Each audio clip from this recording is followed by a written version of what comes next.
ಅಧ್ಯಾಯ 23. ಯತಿಯ ದ್ವಾದಶಾಹ ಕೃತ್ಯದ ವರ್ಣನೆ. ಸ್ಕಂದ ಮತ್ತು ವಾಮದೇವರು ಕೈಲಾಸ ಪರ್ವತಕ್ಕೆ ಹೋಗುವುದು ಹಾಗೂ ಸೂತರಿಂದ ಈ ಸಂಹಿತೆಯ ಉಪಸಂಹಾರ.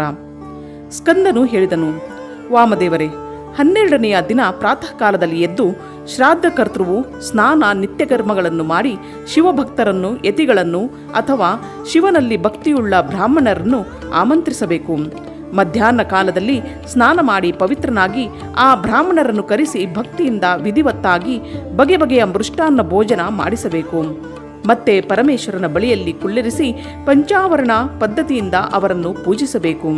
ಮೌನ ಭಾವದಿಂದ ಪ್ರಾಣಾಯಾಮ ಮಾಡಿ ದೇಶ ಕಾಲಾದಿಗಳನ್ನು ಉಚ್ಚರಿಸಿ ಮಹಾಸಂಕಲ್ಪದ ಪದ್ಧತಿಯಂತೆ ಸಂಕಲ್ಪ ಮಾಡುತ್ತಾ ಅಸ್ಮದ್ ಗುರೋರಿಹಂ ಪೂಜಾಂ ಕರಿಷ್ಯೆ, ನಾನು ನನ್ನ ಗುರುವಿನ ಪೂಜೆಯನ್ನು ಇಲ್ಲಿ ಮಾಡುವೆನು ಎಂದು ಹೇಳಿ ಕುಶಗಳನ್ನು ಸ್ಪರ್ಶಿಸಬೇಕು. ಮತ್ತೆ ಬ್ರಾಹ್ಮಣರ ಕಾಲುಗಳನ್ನು ತೊಳೆದು ಆಚಮನ ಮಾಡಿ ಶ್ರಾದ್ದಕರ್ತೃವು ಮೌನವಾಗಿದ್ದು ಭಸ್ಮದಿಂದ ವಿಭೂಷಿತರಾದ ಆ ಬ್ರಾಹ್ಮಣರನ್ನು ಪೂರ್ವಾಭಿಮುಖವಾಗಿ ಆಸನಗಳಲ್ಲಿ ಕುಳ್ಳಿರಿಸಬೇಕು. ಅಲ್ಲಿ ಸದಾಶಿವನೇ ಆದಿ ಕ್ರಮದಿಂದ ಆ 8 ಬ್ರಾಹ್ಮಣರನ್ನು ಬಹಳ ಆದರದೊಂದಿಗೆ ಚಿಂತಿಸಬೇಕು. ಅರ್ಥಾತ್ ಅವರನ್ನು ಸದಾಶಿವ ಸ್ವರೂಪವೆಂದು ತಿಳಿಯಬೇಕು. ಮುನಿಯೇ ಇತರ 4 ಬ್ರಾಹ್ಮಣರನ್ನು 4 ಗುರುಗಳ ರೂಪದಲ್ಲಿ ಚಿಂತಿಸಬೇಕು. ಗುರು, ಪರಮಗುರು, ಪರಾತ್ಪರ ಗುರು ಮತ್ತು ಪರಮೇಷ್ಠಿ ಗುರು, ಇವರೇ ಆ 4 ಗುರುಗಳು. ಪರಮೇಷ್ಠಿ ಗುರುವಿನಲ್ಲಿ ಉಮಾಸಹಿತ ಮಹೇಶ್ವರನ ಭಾವನೆಯನ್ನು ಮಾಡುತ್ತಾ ಚಿಂತಿಸಬೇಕು. ತನ್ನ ಗುರುವಿನ ಹೆಸರನ್ನು ಹೇಳಿ ಧ್ಯಾನಿಸಬೇಕು.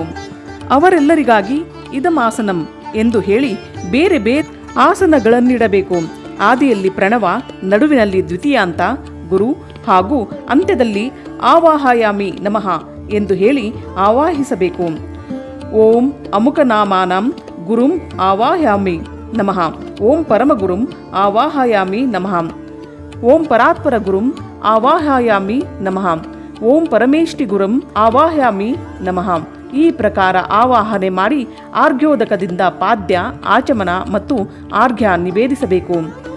ಮತ್ತೆ ವಸ್ತ್ರ, ಗಂಧ, ಅಕ್ಷತೆಗಳಿಂದ ಓಂ ಗುರವೇ ನಮಃ ಇತ್ಯಾದಿ ರೂಪದಿಂದ ಗುರುಗಳ ಹಾಗೂ ಓಂ ಸದಾಶಿವಾಯ ನಮಃ ಇತ್ಯಾದಿ ರೂಪದಿಂದ 8 ನಾಮಗಳನ್ನು ಉಚ್ಚರಿಸಿ 8 ಇತರ ಬ್ರಾಹ್ಮಣರನ್ನು ಸುಗಂಧಿತ ಹೂವುಗಳಿಂದ ಅಲಂಕರಿಸಬೇಕು.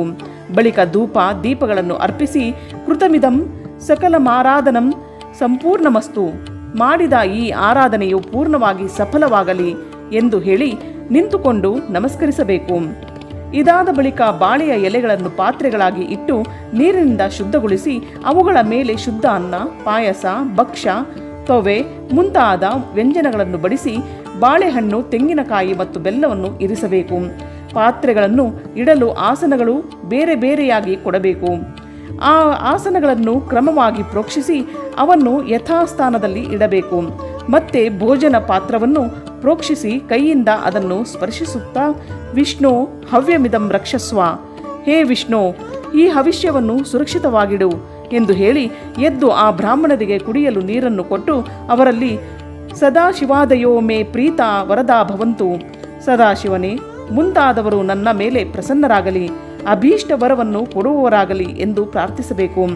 ಅನಂತರ ಏ ದೇವ ಮುಂತಾದ ಮಂತ್ರಗಳನ್ನು ಉಚ್ಚರಿಸಿ ಅಕ್ಷತೆಯ ಸಹಿತ ಅನ್ನವನ್ನು ನಿವೇದಿಸಬೇಕು. ಮತ್ತೆ ನಮಸ್ಕಾರ ಮಾಡಿ ಎದ್ದು ಸರ್ವತ್ರ ಕೃತಮಸ್ತು ಎಂದು ಹೇಳಿ ಬ್ರಾಹ್ಮಣರನ್ನು ಸಂತುಷ್ಟಗೊಳಿಸಿ ಗಣನಾಂತ್ವ ಈ ಮಂತ್ರವನ್ನು ಮೊದಲು ಹೇಳಿ 4 ವೇದಗಳ ಆದಿ ಮಂತ್ರಗಳನ್ನು ರುದ್ರಾಧ್ಯಾಯ, ಚಮಕಾಧ್ಯಾಯ, ರುದ್ರಸೂಕ್ತ ಹಾಗೂ ಸದ್ಯೋಜಾತಾದಿ 5 ಬ್ರಹ್ಮ ಮಂತ್ರಗಳನ್ನು ಪಠಿಸಬೇಕು. ಬ್ರಾಹ್ಮಣ ಭೋಜನದ ಅಂತ್ಯದಲ್ಲಿಯೂ ಯಥಾಸಂಭವ ಮಂತ್ರಗಳನ್ನು ಹೇಳಿ ಅಕ್ಷತೆಗಳನ್ನು ಬಿಡಬೇಕು. ಪುನಃ ಆಚಮನಾದಿಗಳಿಗೆ ನೀರನ್ನು ಕೊಡಬೇಕು. ಕೈ, ಕಾಲು, ಬಾಯಿ ತೊಳೆಯಲು ಜಲವನ್ನು ಅರ್ಪಿಸಬೇಕು. ಆಚಮನದ ಬಳಿಕ ಎಲ್ಲ ಬ್ರಾಹ್ಮಣರನ್ನು ಸುಖವಾದ ಆಸನಗಳಲ್ಲಿ ಕುಳ್ಳಿರಿಸಿ ಶುದ್ಧ ಜಲವನ್ನು ಕೊಟ್ಟ ಬಳಿಕ ಮುಖ ಶುದ್ಧಿಗಾಗಿ ಯಥೋಚಿತ ಕರ್ಪೂರಾದಿಗಳಿಂದ ಕೂಡಿದ ತಾಂಬೂಲವನ್ನು ಅರ್ಪಿಸಬೇಕು. ಮತ್ತೆ ದಕ್ಷಿಣೆ, ಚರಣಪಾದುಕೆ, ಆಸನ, ಕೊಡೆ, ಬೀಸಣಿಗೆ, ಪೀಠ, ಬಿದಿರಿನ ಕೋಲು ಕೊಟ್ಟು ಪ್ರದಕ್ಷಿಣೆ ನಮಸ್ಕಾರದಿಂದ ಆ ಬ್ರಾಹ್ಮಣರನ್ನು ಸಂತುಷ್ಟಗೊಳಿಸಿ ಅವರಿಂದ ಆಶೀರ್ವಾದ ಪಡೆಯಬೇಕು. ಪುನಃ ವಂದಿಸಿ ಗುರುವಿನ ಕುರಿತು ಅವಿಚಲ ಭಕ್ತಿ ಇರುವಂತೆ ಪ್ರಾರ್ಥಿಸಬೇಕು. ಅನಂತರ ವಿಸರ್ಜನೆಯ ಭಾವನೆಯಿಂದ ಸದಾಶಿವಾಯ ಪ್ರೀತ ಯಥಾ ಸುಖಂ ಗಚ್ಚಂತು, ಸದಾಶಿವ ಆದಿ ಸಂತುಷ್ಟರಾಗಿ ಸುಖಪೂರ್ವಕ ಇಲ್ಲಿಂದ ದಯಮಾಡಿಸಲಿ. ಈ ರೀತಿ ಬೀಳ್ಕೊಟ್ಟು ಬಾಗಿಲವರೆಗೆ ಅವರ ಹಿಂದೆಯೇ ಹೋಗಬೇಕು. ಮತ್ತೆ ಅವರು ತಡೆದಾಗ ಮುಂದೆ ಹೋಗದೆ ಮರಳಬೇಕು. ಮರಳಿ ಬಂದು ದ್ವಾರದಲ್ಲಿ ಕುಳಿತ ಬ್ರಾಹ್ಮಣರಿಗೆ, ಬಂಧುಗಳಿಗೆ, ದೀನರಿಗೆ, ಅನಾಥರಿಗೆ ಭೋಜನ ಮಾಡಿಸಿ ತಾನು ಭೋಜನ ಮಾಡಿ ಸುಖವಾಗಿರಬೇಕು. ಹೀಗೆ ಮಾಡುವುದರಿಂದ ಅದರಲ್ಲಿ ಎಲ್ಲಿಯೂ ವಿಕೃತಿಯೂ ಆಗಲಾರದು. ಇದು ತ್ರಿವಾರ ಸತ್ಯವಾಗಿದೆ. ಈ ಪ್ರಕಾರ ಪ್ರತಿ ವರ್ಷವೂ ಗುರುವಿನ ಉತ್ತಮ ಆರಾಧನೆಯನ್ನು ಮಾಡುವ ಶಿಷ್ಯನು ಈ ಲೋಕದಲ್ಲಿ ಮಹಾನ್ ಭೋಗಗಳನ್ನು ಅನುಭವಿಸಿ ಅಂತ್ಯದಲ್ಲಿ ಶಿವಲೋಕಕ್ಕೆ ಹೋಗುವನು. ಮುನಿಯೇ, ಇದು ಸಾಕ್ಷಾತ್ ಭಗವಾನ್ ಶಿವನು ಹೇಳಿರುವ ಉತ್ತಮ ರಹಸ್ಯವಾಗಿದೆ. ಅದು ವೇದಾಂತದ ಸಿದ್ಧಾಂತದಿಂದ ನಿಶ್ಚಿತಗೊಳಿಸಲಾಗಿದೆ. ನೀವು ನನ್ನಿಂದ ಕೇಳಿರುವುದನ್ನೇ ವಿದ್ವಾಂಸರು ನಿಮ್ಮ ಮತವೆಂದೇ ತಿಳಿಯುವರು. ಆದ್ದರಿಂದ ಯತಿಯು ಇದೇ ಮಾರ್ಗದಿಂದ ನಡೆದು ಶಿವೋಹಮಸ್ಮಿ, ನಾನು ಶಿವನಾಗಿದ್ದೇನೆ, ಹೀಗೆ ಆತ್ಮರೂಪಿ ಶಿವನನ್ನು ಭಾವಿಸುತ್ತಾ ಶಿವರೂಪನೇ ಆಗುವನು. ಸೂತ ಪುರಾಣಿಕರು ಹೇಳುತ್ತಾರೆ, ಈ ಪ್ರಕಾರ ಮುನೀಶ್ವರ ವಾಮದೇವರಿಗೆ ಉಪದೇಶಿಸಿ ದಿವ್ಯ ಜ್ಞಾನದಾತ ಗುರು ದೇವೇಶ್ವರ ಕಾರ್ತಿಕೇಯನು ತಂದೆ ತಾಯಿಯರ ಸರ್ವದೇವ ವಂದಿತ ಚರಣಾರವಿಂದಗಳನ್ನು ಚಿಂತಿಸುತ್ತಾ ಅನೇಕ ಶಿಖರಗಳಿಂದ ಆವೃತ ಶೋಭಾಶಾಲಿ ಮತ್ತು ಪರಮ ಆಶ್ಚರ್ಯಮಯ ಕೈಲಾಸ ಶಿಖರಕ್ಕೆ ಹೊರಟು ಹೋದನು. ಶ್ರೇಷ್ಠ ಶಿಷ್ಯರೊಂದಿಗೆ ವಾಮದೇವರು ಕೂಡ ಮಯೂರ ವಾಹನ ಕಾರ್ತಿಕೇಯನಿಗೆ ವಂದಿಸಿ ಶೀಘ್ರವಾಗಿ ಪರಮಾದ್ಭುತ ಕೈಲಾಸ ಶಿಖರಕ್ಕೆ ತಲುಪಿ ಮಹಾದೇವನ ಬಳಿಗೆ ಹೋಗಿ ಅವರು ಉಮಾಸಹಿತ ಮಹೇಶ್ವರನ ಮಾಯಾನಾಶಕ ಮೋಕ್ಷದಾಯಕ ಚರಣಗಳನ್ನು ದರ್ಶಿಸಿದರು. ಮತ್ತೆ ಭಕ್ತಿ ಭಾವದಿಂದ ತನ್ನ ಇಡೀ ಶರೀರವನ್ನು ಭಗವಾನ್ ಶಿವನಿಗೆ ಅರ್ಪಿಸಿ ದೇಹಬಾನ ಮರೆತು ಅವನ ಬಳಿಯಲ್ಲಿ ಪದೇ ಪದೇ ಸಾಷ್ಟಾಂಗ ನಮಸ್ಕರಿಸತೊಡಗಿದರು.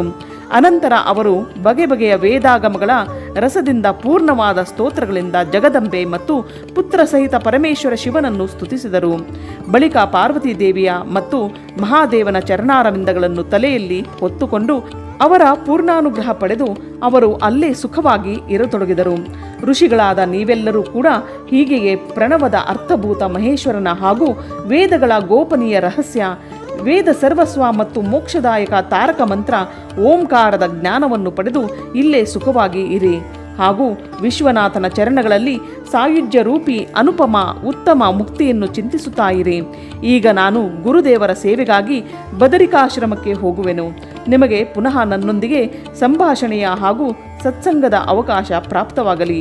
ಇಲ್ಲಿಗೆ ಅಧ್ಯಾಯ 23 ಸಂಪೂರ್ಣವಾಯಿತು. ಕೈಲಾಸ ಸಂಹಿತೆಯು ಮುಗಿದುದು.